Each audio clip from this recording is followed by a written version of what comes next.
अस्सलाम वालेकुम, आप सबको टॉक ऑफ टुडे में खुश आमदीद। सबसे पहले मैं आपसे रिक्वेस्ट करूंगा कि इंतहाई मेहनत के साथ वीडियोस तैयार की जाती हैं और इस पर आपकी हौसला अफजाई का तलबगार हूं। चैनल को सब्सक्राइब करें, वीडियो को ज़्यादा से ज़्यादा शेयर किया करें। Thank you. जी जनाब, तो रिसेंटली ये खबर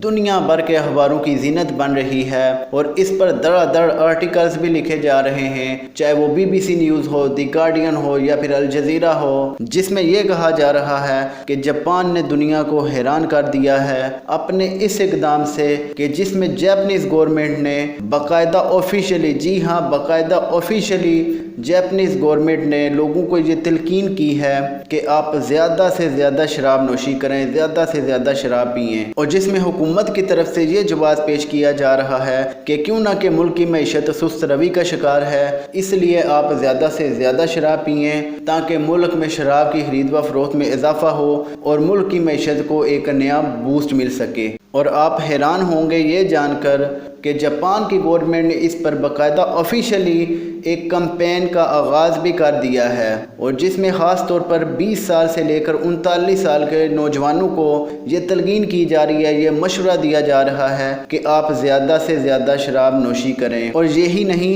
बल्कि जापान की गवर्नमेंट ने नौजवानों के लिए बाकायदा एक कंपटीशन का भी आगाज़ किया है कि जिसमें जापानीज़ गवर्नमेंट ने नौजवानों से उनकी राय तलब की है, उनको ये कहा है कि आप हुकूमत की मामनत करें, हुकूमत की मदद करें। इस सिलसिले में हुकूमत को आप अपनी राय दें कि किस तरह से जापानीज़ गवर्नमेंट मुल्क में शराब नोशी का दायरा कार बढ़ा सकती है। जापानीज़ गवर्नमेंट के इस इकदाम पर जापान को दुनिया भर से तनकीद का सामना है और जापान में भी इस हवाले से शदीद प्रोटेस्ट हुए हैं, जिसमें लोग ये कह रहे हैं कि हुकूमत अपनी जेबें भरने के लिए अवाम को मिसगाइड और मिसलीड कर रही है, जबकि दूसरी तरफ जापानीज़ गवर्नमेंट का ये मानना है कि मुल्क में शराब नोशी का दायरा कार बढ़ाकर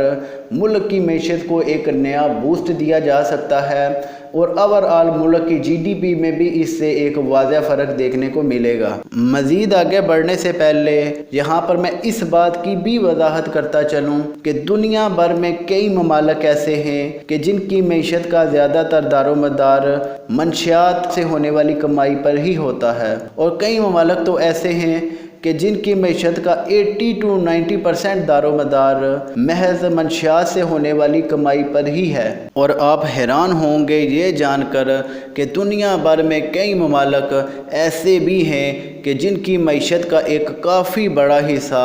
मंशियात से होने वाली कमाई से ही आता है, लेकिन ये ममालिक कभी भी बाकायदा पब्लिकली इस डेटे को डिस्क्लोज़ नहीं करते, अपनी आवाम को ये नहीं बताते कि आया कि इनकी GDP का कितने % हिस्सा मंशियात से होने वाली कमाई से आया है। और इसमें सरे फहरिस्त अमेरिका है, जिसने ये डेटा लास्ट टाइम 1996 में डिस्क्लोज़ किया था और तब से लेकर अब तक अमेरिका ने दुनिया को ये नहीं बताया कि इसकी GDP का कितने % हिस्सा मंशियात से होने वाली कमाई से आता है। और जब बात की जाए जापान की, तो जापान की GDP का 1.7% हिस्सा महज शराब पर लगने वाले टैक्सों से ही आता है। लेकिन जैसा कि आप देख सकते हैं कि ये परसेंटेज सन 2011 में 3 पर थी और अगर इससे भी पीछे चले जाएं तो 1980 में जापान की GDP का 5% हिस्सा महज शराब पर लगने वाले टैक्सों से ही आता था। और जहाँ तक मेरा ख्याल है तो जापान की जो मौजूदा सरकार है वो इसी 5% को ही टारगेट कर रही है और इस सिलसिले में कुछ अहमकाना किस्म के इक़दामात उठा रही है, जिसमें वो अपनी नौजवान और हुनरमंद नस्ल को ये तलकीन कर रही है और दावत दे रही है कि वो ज़्यादा से ज़्यादा शराब पिएँ ताकि मुल्क में इकनॉमिक ग्रोथ हो सके। और जापानीज़ गवर्नमेंट के इस इक़दाम पर जापान को दुनिया भर से तनकीद का सामना करना पड़ रहा है। इस हवाले से आपकी क्या राय है? कमेंट सेक्शन में अपनी राय का इजहार ज़रूर करें और मुस्तकबिल में इस तरह की वीडियोस देखने के लिए मेरे चैनल को सब्सक्राइब कर लें, वीडियो को ज़्यादा से ज़्यादा शेयर करें। Thank you. अल्लाह हाफिज़।